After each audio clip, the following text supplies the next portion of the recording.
Hello everyone, welcome to Civil Index. ఈ video lecture fluid dynamics part 4.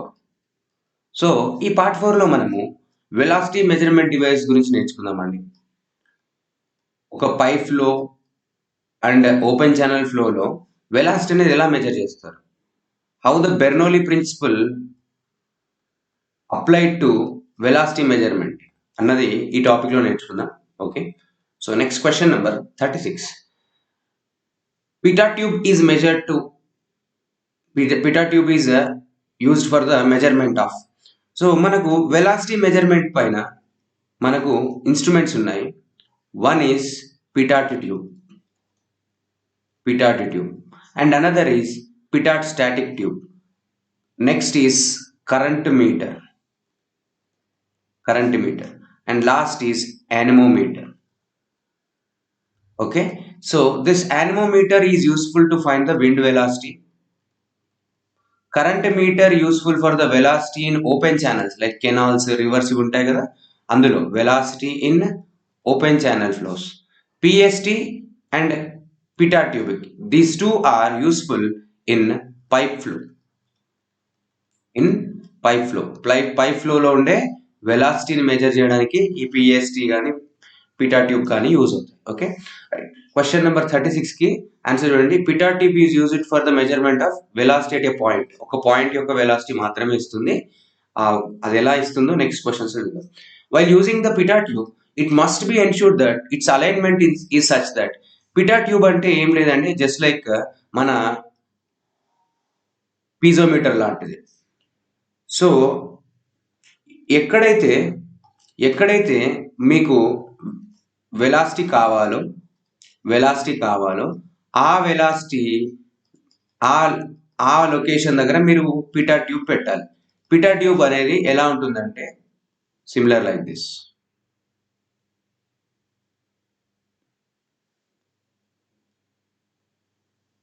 ఇలా ఉంటుంది. So మీకు పిటాట్ ట్యూబ్ యొక్క వెలాసిటీ కావాలి, ఒక ఫ్లో యొక్క వెలాసిటీ కావాలనుకోండి, ఆ ఫ్లోకి అక్రాస్గా అంటే అడ్డంగా and opening should be opposite to flow పెట్టాలి. సో డిశ్చార్జ్ ఇలా పోతుంది కదా, సో పిటాట్ ట్యూబ్ ఎలా పెట్టాలి అంటే దీనికి అడ్డంగా అండ్ దాని ఓపెనింగ్ అనేది ఆ ఫ్లోకి అడ్డంగా పెట్టాలి. సో దట్ ఏమవుతుంది అంటే ఇందులో ఫ్లో వెళ్ళే ప్రాసెస్లో ఎప్పుడైతే వాటర్ అనేది ఇక్కడికి రీచ్ అవుతుందో, ఇక్కడ రీచ్ కాగానే ఈ పాయింట్ టచ్ చేసి వాటర్ వెలాసిటీ అనేది జీరో అయిపోతుంది. అందుకే ఈ పాయింట్ ని మనము స్టాగ్నేషన్ పాయింట్ అనాలి. స్టాగ్నేషన్ పాయింట్ దగ్గర వెలాసిటీ ఏంటంటే జీరో. ఓకే, సో ఇక్కడ జీరో వెలాసిటీ ఉంటుంది. సో ఇక్కడ ఏమవుతుంది అంటే స్టాగ్నేషన్ పాయింట్ లో complete velocity reduced to zero. Okay, complete velocity reduced to zero. Then total kinetic energy converted into pressure energy. Okay, pressure ఎనర్జీగా convert అవుతుంది. So that ఇక్కడ వరకు వాటర్ లెవెల్స్ అని వస్తాయి. ఓకే, ఇప్పుడు ఈ రెండు థింగ్స్ కి మనము ఇదిగోండి, ఇది పాయింట్ 1, ఇది పాయింట్ 2. ఓకే, సో ఈ రెండు లొకేషన్స్ కి కూడా మనము బెర్నౌలీ ప్రిన్సిపల్ అప్లై చేద్దాము. That is nothing but P1/ρg plus V1/2g plus Z1 is equal to P2/ρg plus V2/2g plus Z2. So చూడండి, ఈ రెండు కూడా సేమ్ లొకేషన్ లో ఉన్నాయి కాబట్టి, సేమ్ డిస్టెన్స్ లో ఉన్నాయి కాబట్టి డేటమ్ హెడ్లు వేరీ అవ్వవు. Z1 is equal to Z2 అవుతుంది. జీరో, వాటి యొక్క డిఫరెన్స్ జీరో అయిపోతుంది. Next P1/ρg minus of P2/ρg is equal to V2/2g minus V1/2 కదా. బట్ వి నో దట్ మనకి ఏం తెలుసు అంటే V2 వెలాసిటీ అనేది 0 కదండి. సో ఫైనల్గా P2 బై రోజీ, ఇక్కడ రాస్తాను, నెక్స్ట్ స్లైడ్లో రాస్తాను, P2 by rho g minus P1 by rho g must be is equal to V1 square by 2G. So we know that ఈ టోటల్ టర్మ్ అనేది డిఫరెన్షియల్ హెడ్ హెచ్ని ఇండికేట్ చేస్తుంది, which is nothing but V1 square is equal to 2G into H. So V1 is equal to root over 2GH. V1 is equal to root over 2GH. ఈ differential head topic మనం part 3లో explain చేసాము. So you can see that. So ఇప్పుడు ఈ question number 37కి answer చూడండి. While using pitot tube it must be ensure that its alignment in such that horizontal leg at right angle to the direction of flow. Horizontal leg అనేది right angle అయి ఉండాలి. No, vertical leg అనేది right angle అయి ఉండాలి. Next its opening faces the downstream direction. Downstream direction అంటే ఈ direction లో పెట్టాలి. ఇది డౌన్ స్ట్రీమ్, ఇది అప్ స్ట్రీమ్ డైరెక్షన్ కదా. అప్ స్ట్రీమ్ డైరెక్షన్ లో పెట్టాలి, డౌన్ స్ట్రీమ్ లో. Its opening faces upstream side open చేయాలి. And horizontal legs perfectly aligned with the direction of flow. Yes, option C is the exact answer. The horizontal leg be inclined at 45 degrees in plane. Wrong. So option C అనేది correct suitability of alignment of pitot tube. Okay, right. Next question number 38. Pitot tube is used to measure the velocity of air mass density 1.2 kg per meter cube. If the head difference in a vertical U tube fitted with water, ఇక్కడ చూడండి YouTube fit చేశాడు. ఇక్కడ మనకు direct గా పిటా tube పెట్టట్లేదు, YouTube fit చేశాడు. దానివల్ల మనకు 12 mm డిఫ్లెక్షన్ వచ్చింది. ఎందులో వాటర్ ని మానోమెట్రిక్ లిక్విడ్ గా వారితే అందులో ఇప్పుడు ఈ వెలాసిటీ వెళ్తోంది. ఎవరి వెలాసిటీ అది? Air mass velocity. ఫ్లో అయ్యే ఫ్లూయిడ్ ఏమో ఎయిర్ మాస్, మానోమెట్రిక్ ఫ్లూయిడ్ ఏమో వాటర్.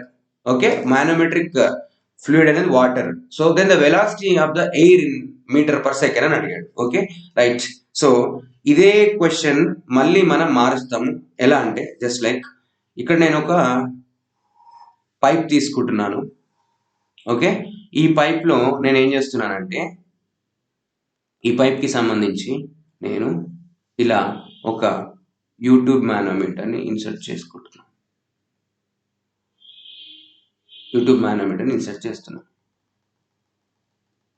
ఓకే,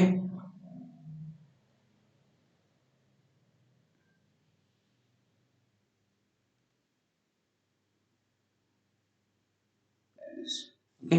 సో ఇది పాయింట్ 1, ఇది పాయింట్ 2. సో వాటర్ లెవెల్ అనేది 12 mm డిఫరెన్స్ ఉంది, రైట్. సో ఇందులో ఉంది వాటర్, ఇందులో వెళ్తుంది air flow, right, air flow. So ఈ కండిషన్లో మనకు V is equal to root over 2GH. H అంటే ఏంటండి? Differential head.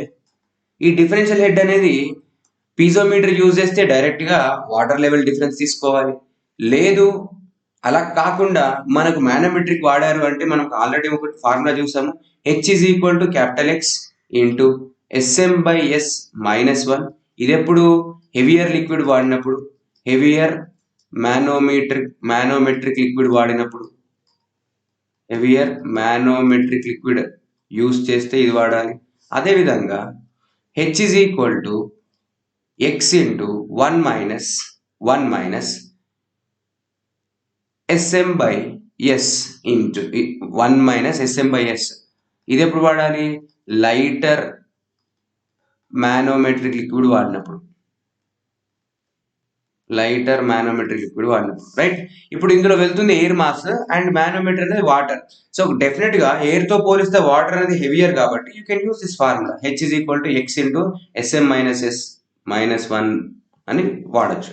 సో ఇప్పుడు చూడండి, V is equal to 2G root over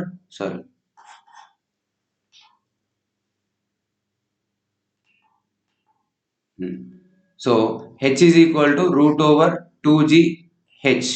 so H is equal to V is equal to root over 2GH. H is equal to X into SM/S -1. So X ఎంత అండి? 12 mm deflection. So convert into meters 12/1000 into S M.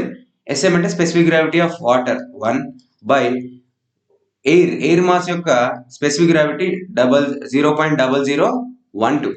కరెక్టా? Yes, -1 and v is equal to square root of 2 into 10 into 12/1000 into 1 by 0.0012 -1. So ఇది చేస్తే మీకు so you will get almost 14 point something. So ఇదంతా కలిపి latest take ఇది చూడండి, ఇదంతా కలిపి నేను ఏమనుకుంటానంటే ఈ టోటల్ ప్రోడక్ట్ని 1/0.0012 కదా, ఇది 1000 అనుకుంటాను. 1000 - 1 అంటే ఇది 999. ఈ 999కి 999 క్యాన్సిల్. సో 2 ఇంటూ 10 20, 20 ఇంటూ 12 ఎంతండి? 20 ఇంటూ 12 అంటే 240. సో ఈ 240లో మీరు ఏం రాయొచ్చు? 240ని రూట్ ఓవర్ 2 ఇంటూ 120, 120ని మళ్ళీ 2 ఇంటూ 60 అని రాయొచ్చు, మళ్ళీ దీన్ని 2 ఇంటూ 30 అని రాయొచ్చు, మళ్ళీ దీన్ని 2 ఇంటూ 15 అని రాయొచ్చు కదా. సో ఈ ప్రాసెస్లో మీరు చేస్తే root over 14 meter per second అనేది మీ ఆన్సర్ వస్తుంది. చెక్ చేయండి. Okay, next question number 39. Pitot static tube. We finished the questions of pitot tube. ఇప్పుడు పిటాట్ స్టాటిక్ ట్యూబ్ గురించి మెజర్ చేస్తున్నాము. పిటాట్ స్టాటిక్ ట్యూబ్ యొక్క ఓరియంటేషన్ డిఫరెంట్ గా ఉంటుంది. అంటే పిటాట్ ట్యూబ్ తో పోలిస్తే ఎలాగా అంటే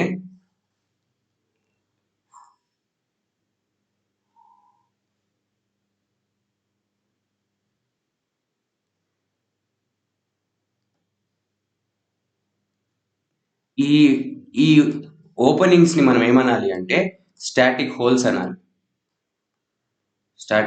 అనాలి. Okay, so pitot static tube లో మనకు 3 కంపార్ట్మెంట్స్ ఉంటాయి. 3 compartments. outer compartments 1 and 3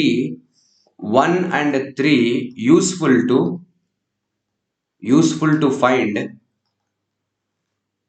stagnation pressure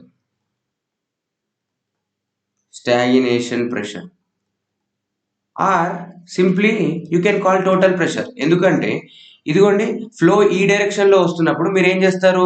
ఈ పాయింట్, ఈ ఓపెనింగ్ తీసుకెళ్ళి ఏం చేస్తారు? ఫ్లోకి అడ్డంగా పెడుతున్నారు. అంటే ఒక పర్టికులర్ పాయింట్ యొక్క వెలాసిటీ మెజర్ చేస్తున్నప్పుడు డేటమ్ హెడ్ అనేది మారదు. సో డేటమ్ హెడ్ మారినప్పుడు టోటల్ హెడ్ లో జెడ్ అనే టర్మ్ 0 అయినప్పుడు స్టాగ్నేషన్ ప్రెషరే టోటల్ ప్రెషర్ అవుతుంది కాబట్టి. Okay, so it measures the stagnation pressure or total pressure. Okay, excuse me, 1 and 3 కాదు, 1 and 3 కాదండి, second is useful for the stagnation pressure and 1 and 3 useful to find static pressure. ఇక్కడ correction చేసుకోండి, ఏంటంటే 1 and 3 అనేది static pressure find out చేయడానికి, 2 అనేదేమో stagnation pressure ని find out చేయడానికి use అవుతుంది. సో మనకు తెలుసు already P stagnation is equal to P static plus P dynamic అని. అంటే మనము P డైనమిక్ కావాలి అనుకున్నాం అనుకోండి, ఏం చేయొచ్చు? వచ్చిన స్టాగ్నేషన్ ప్రెషర్ యొక్క వాల్యూలోంచి స్టాటిక్ ప్రెషర్ తీసేస్తే సరిపోతుంది కదా. అంటే కాలమ్ 2 లో రికార్డ్ అయిన ప్రెషర్ ని కాలమ్ 1 and 3 లో వచ్చిన ప్రెషర్ లోంచి తీసేస్తే మీకు ఆటోమేటిక్ గా మీకు ఎవరు వస్తారు? డైనమిక్ ప్రెషర్ వస్తుంది. So pitot static tube measures also the dynamic pressure. ఓకేనా? పిటాట్ స్టాటిక్ ట్యూబ్ అనేది డైనమిక్ ప్రెషర్ ని కూడా ఫైండ్ అవుట్ చేయడానికి యూజ్ అవుతుంది. Okay, right. So next, the stagnation pressure in front of an object in a flowing fluid. Stagnation pressure అంటే ఏంటి అని అడుగుతున్నాను. స్టాగ్నేషన్ ప్రెషర్ అంటే ఏంటండి? P static plus P dynamic, ఇదేనా? Yes. So answer will be C. Next question number 41. A pitot static tube indicates a differential head of 0.75 meter of water between two openings when inserted in a stream of water. If the coefficient of the tube is 0.99, the velocity at that location is yes. So ఇది పిటాట్ static యొక్క numerical అండి. పిటాట్ static యొక్క velocity కూడా ఎలా find out చేస్తారంటే velocity of PST is equal to root over 2g H stagnation minus H static ఇలా find out చేయాలి. అంటే మనకు వచ్చిన ప్రెషర్స్ ఉన్నాయి కదా, stagnation pressure minus static pressure చేస్తే మీకు డైనమిక్ హెడ్ వస్తుంది. ఎస్, డైనమిక్ ప్రెషర్ వస్తుంది. అలాగే stagnation head minus static head చేస్తే మీకు డైనమిక్ హెడ్ వస్తుంది. సో సేమ్ ప్రిన్సిపల్ మన బెర్నౌలీలోంచే ఇవన్నీ తీసుకొచ్చారు. సో ఇందులో మనం ఏం చేస్తున్నాము అంటే డైరెక్ట్ గా మనము హెచ్ వాల్యూ అంటే మానోమీటర్ యూజ్ చేసో పీజోమీటర్ యూజ్ చేసో ఫైండ్ అవుట్ చేయకుండా స్టాగ్నేషన్ ప్రెషర్ ని సపరేట్ గాను స్టాటిక్ ప్రెషర్ ని సపరేట్ గాను ఫైండ్ అవుట్ చేసి ఆ రెండింటి యొక్క డిఫరెన్స్ ని మనం హెచ్ గా తీసుకుంటున్నాం, డిఫరెన్షియల్ హెడ్ గా తీసుకుంటున్నాం. Okay, so VPST is equal to root over 2g H static minus H stagnation minus H static ఎంత ఇచ్చాడు? 0.75 మీటర్ అని ఇచ్చాడు. 0.75 మీటర్ అని ఇచ్చాడు. డైరెక్ట్ గా డిఫరెన్షియల్ హెడ్ ఇచ్చాడు. Okay, so you can do. కాకపోతే ఏంటంటే ఇక్కడ మనకి ఎలాగైతే Q is equal to CD into Q actual is equal to CD into Q theoretical అని చెప్పాము, అలాగే V actual is equal to CV into V theoretical. So ఇది థియరిటికల్ ఫార్ములా అండి. ఓకే, మీకు వి యాక్చువల్ కావాలి అంటే మీరేం చేస్తారు? CV into square root of CV into VPST చేయండి, అంటే థియరిటికల్ వెలాసిటీ చేయండి. So CV into root over 2 into 10 into 0.75 and this will 0.99 చేస్తే మీకు ఆన్సర్ 3.80 మీటర్ పర్ సెకండ్ వచ్చిందండి. So answer is D. Okay, and here I forgot to mention one point. Pitot tube లో చూడండి, pitot tube లో మీరు velocity find out చేసే process లో center line లో అలైన్ చేయాలి. వీళ్ళని సెంటర్ లైన్ లో అలైన్ చేయాలి, ఎందుకంటే మీకు కావాల్సిన సెంటర్ లైన్ వెలాసిటీ నుంచి మనకు మాక్సిమం వెలాసిటీ వస్తుంది కాబట్టి. Okay, yes. Next question number 42. Water flows through a large size pipe. The stagnation pressure and static pressure measured by a pitot tube are 0.3 and 0.24 meter of water. The velocity of flow is. So ఇక్కడ CV value ఇవ్వలేదు కాబట్టి direct గా V theoretical find out చేయండి. V theoretical is equal to root over 2gh. So root over 2 into this is 9.81 into H value ఎలా వస్తుంది? H stagnation minus H static లో వస్తుంది కదా. So root over 2 into 9.81 into H stagnation 0.3 minus 0.24, so which is 1.08 meter per second. So option D select చేసుకునే choice ఉంది, కానీ correct కాదండి. ఎందుకంటే ఫ్లో అడిగింది, వెలాసిటీ ఆఫ్ ఫ్లో అడిగింది పర్ మినిట్ అన్నప్పుడు ఏం చేయాలి? 1.08 meter per second into 60 seconds. So చేస్తే మీకు మినిట్ వస్తుంది కదా. సో మినిట్ లో వచ్చేస్తుంది. So answer will be 65 meter per minute. So answer will be B, right. So ఇక్కడ చూడండి, మనము V actual is equal to CV into V theoretical అని రాసుకున్నాం కదా. ఎలాగైతే సిడి వాల్యూస్ కి లిమిట్స్ ఉన్నాయో సివి వాల్యూస్ కూడా లిమిట్స్ ఉన్నాయండి. That is nothing but 0.97 to 0.99. అందుకే ఇంతకుముందు దాంట్లో 0.99 అని ఇచ్చాడు సివి వాల్యూ. ఓకే, 0.97 టు 0.99 అనేది సివి యొక్క రేంజ్. Next, at the stagnation point of pitot tube the velocity head equal to S. So velocity head ఎంత ఉంటుంది అంటున్నాడు. సో మనం ఆల్రెడీ నేర్చుకున్నాము, పిటా ట్యూబ్ లో ఇలా హారిజాంటల్ లెగ్ అనేది up stream face side open అయి ఉంటుంది. సో ఇక్కడ velocity is equal to 0. So ఇక్కడ మనం వెలాసిటీ హెడ్ కనుక అబ్జర్వ్ చేస్తే v2 స్క్వేర్ బై 2g అవుతుంది. సో ఇక్కడ v2 square 0 square by 2g which is 0. So ఎక్కడైతే వెలాసిటీ 0 ఉంటుందో అక్కడ velocity 0. So answer will be A, 43A. Next question number 44. A mechanical device which has rotation elements. the speed of rotation of which is a function of velocity of flow, okay, and which is used to measure the velocity of liquid in open channels.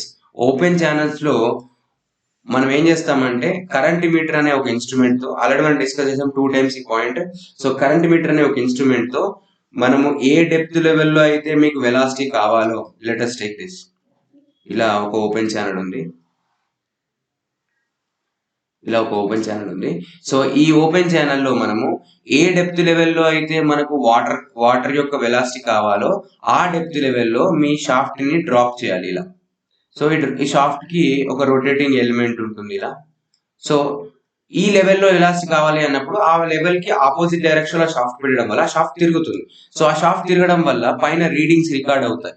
So readings number of revolutions per second, NS record అవుతుంది, number of revolutions per second. So number of revolutions per second record అవుతుంది. ఆ తర్వాత మనము V is equal to ANS plus B అనే ఒక current meter equation తో మనం find out చేయొచ్చు. ఇక్కడ NS అంటే number of revolutions per second and A, B are constants which depends on instrument పైన డిపెండ్ అవుతాయి. ఆ కరెంట్ మీటర్ కి A, B అనేవి కాన్స్టెంట్ గా ఉంటాయి ఆ పర్టికులర్ కరెంట్ మీటర్ కి. సో ఆ పర్టికులర్ కరెంట్ మీటర్ కు ఉన్న A, B వాల్యూస్ యూజ్ చేసుకొని మనం వెలాసిటీ మీటర్ పర్ సెకండ్ లో ఫైండ్ అవుట్ చేస్తాం. ఓకే, సో ఇది మనం కరెంట్ మీటర్ ని యూజ్ చేసే విధానం. అయితే ఓపెన్ ఛానల్ ఫ్లో లో మనకు వెలాసిటీ డిస్ట్రిబ్యూషన్ అడిగే ఛాయిస్ ఉంది. ఎలాగా అంటే చూడండి, ఓపెన్ ఛానల్ ఫ్లో లో let us take this is the full supply level. Okay, velocity distribution ఎలా ఉంటుంది అంటే మీకు పైప్ ఫ్లో లో కూడా చెప్తాను ఈ పాయింట్. వెలాసిటీ డిస్ట్రిబ్యూషన్ అనేది ఎలా ఉంటుంది అంటే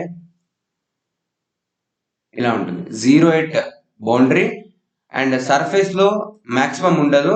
ఇక్కడ ఉండే వెలాసిటీని V సర్ఫేస్ అంటాము and maximum velocities exist in this region. ఇదిగోండి ఈ స్ట్రిప్ ని మనము మాక్సిమం వెలాసిటీ ఎగ్జిస్టింగ్ రీజియన్ అంటాము.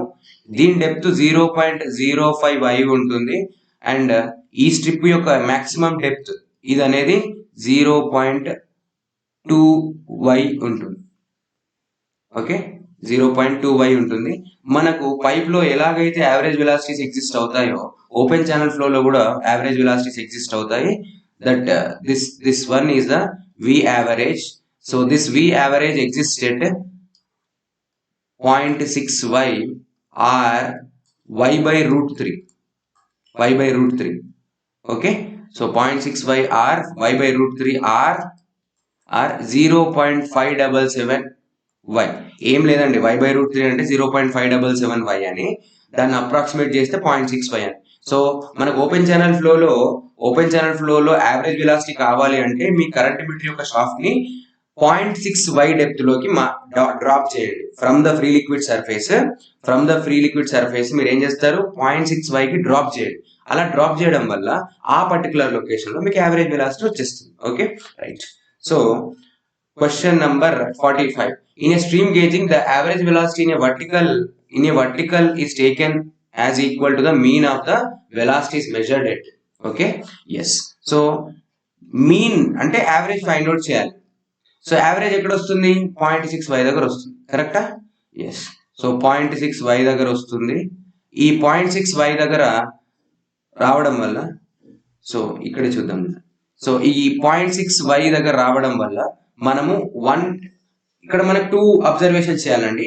1 పాయింట్ అబ్జర్వేషన్ లో మనము యావరేజ్ వెలాసిటీస్ ఫైండ్ అవుట్ చేయండి బాబు అంటే ఏం చెప్పాలి అంటే వెలాసిటీ ఎట్ 0.6y చేయాలి 1 పాయింట్ అబ్జర్వేషన్ లో. లేదు 2 పాయింట్ అబ్జర్వేషన్ లో అక్యురసీ కోసం మనం 2 పాయింట్స్ లో అబ్జర్వ్ చేయాలి అనుకుందాం. సో అప్పుడు ఏమవుతుంది అంటే 2 పాయింట్ అబ్జర్వేషన్ ప్రాసెస్ లో ఏమవుతుంది అంటే velocity V should find at 0.2y and as well as 0.8y. ఈ రెండు డెప్తుల్లో మనం వెలాసిటీస్ ఫైండ్ అవుట్ చేసి దానికి యావరేజ్ క్యాలిక్యులేట్ చేయాలి. మీరు 0.2y అండ్ 0.8y కి యావరేజ్ కడితే మీకు ఆటోమేటిక్ గా యావరేజ్ వెలాసిటీ వస్తుంది. ఎప్పుడు వస్తుంది, 2 పాయింట్ అబ్జర్వేషన్ లో. సో అదే 1 పాయింట్ అబ్జర్వేషన్ లో ఒకే ఒక పాయింట్ దగ్గర ఫైండ్ అవుట్ చేయాలి, అది కూడా 0.6y డెప్త్ దగ్గర ఫైండ్ అవుట్ చేయాలి. సో ఈ రెండు కూడా ఎప్పుడు చేస్తారు అన్నది ఒకసారి చూద్దాం. ఇదేమో షాలో డెప్త్స్ కి చేయాలి. చిన్న కుంట ఉంది, చిన్న చిన్న పాండ్ ఉంది, అప్పుడు మీరు 0.65 దగ్గర చేయండి. లేదు డీప్ స్ట్రీమ్స్ ఉన్నాయి, సో డీప్ స్ట్రీమ్స్ లో మీరు 2 పాయింట్ అబ్జర్వేషన్ చేయాలి. అంటే రివర్ లో కనుక మీరు అబ్జర్వేషన్ చేయాల్సి వస్తే 2 పాయింట్ అబ్జర్వేషన్ చేస్తారు. That is v.25 plus v.85/2. Okay. లేదు చిన్న చిన్న కుంటలు ఉన్నాయి, చిన్న చిన్న కుంటలు ఉన్నాయి, అలాంటి దాంట్లో మనం ఫైండ్ అవుట్ చేయాలి అంటే చాలా డెప్త్ ఫైండ్ అవుట్ చేస్తాం, which is nothing but 0.65 depth దగ్గర వెలాసిటీ ఫైండ్ అవుట్ చేస్తే సరిపోయింది. ఓకే. సో ఈ అబ్జర్వేషన్స్ అనేవి చాలా ఇంపార్టెంట్, ఫ్రీక్వెంట్ గా అడుగుతుంటాడు questions. Question number 45, the average velocity in vertical equal to the mean of mean అడుగుతున్నాడు. ఓకే. ఏ రెండింటి యొక్క మీన్? So answer will be C. 0.2 depth దగ్గర చూడాలి, 0.8 డెప్త్ దగ్గర చూడాలి, వాటికి యావరేజ్ క్యాలిక్యులేట్ చేయాలి, ఆటోమేటిక్ గా మీకు స్ట్రీమ్ యొక్క యావరేజ్ వెలాసిటీ వస్తుంది. Question number 46, a rotameter is a device. So nozzle meter, rotameter, bend or elbow meter, venturi meter, orifice meter, ఇవన్నీ కూడా ఫ్లో ఆఫ్ ఫ్లూయిడ్ ని మెజర్ చేయడానికి, అంటే డిశ్చార్జ్ ని మెజర్ చేయడానికి యూజ్ అవుతాయి. Answer will be D for the 46 question. Question number 47, hot wire anemometer used for. Anemometer అనేది ఎందుకు యూజ్ అవుతుంది?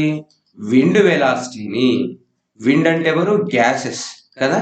సో వెలాసిటీ ఆఫ్ గ్యాసెస్ ని ఫైండ్ అవుట్ చేయడానికి మనకు హార్ట్ వైర్ యాన్మోమీటర్ అనేది యూజ్ అవుతుంది. క్వశ్చన్ నెంబర్ 47 కి ఆప్షన్ ఏ.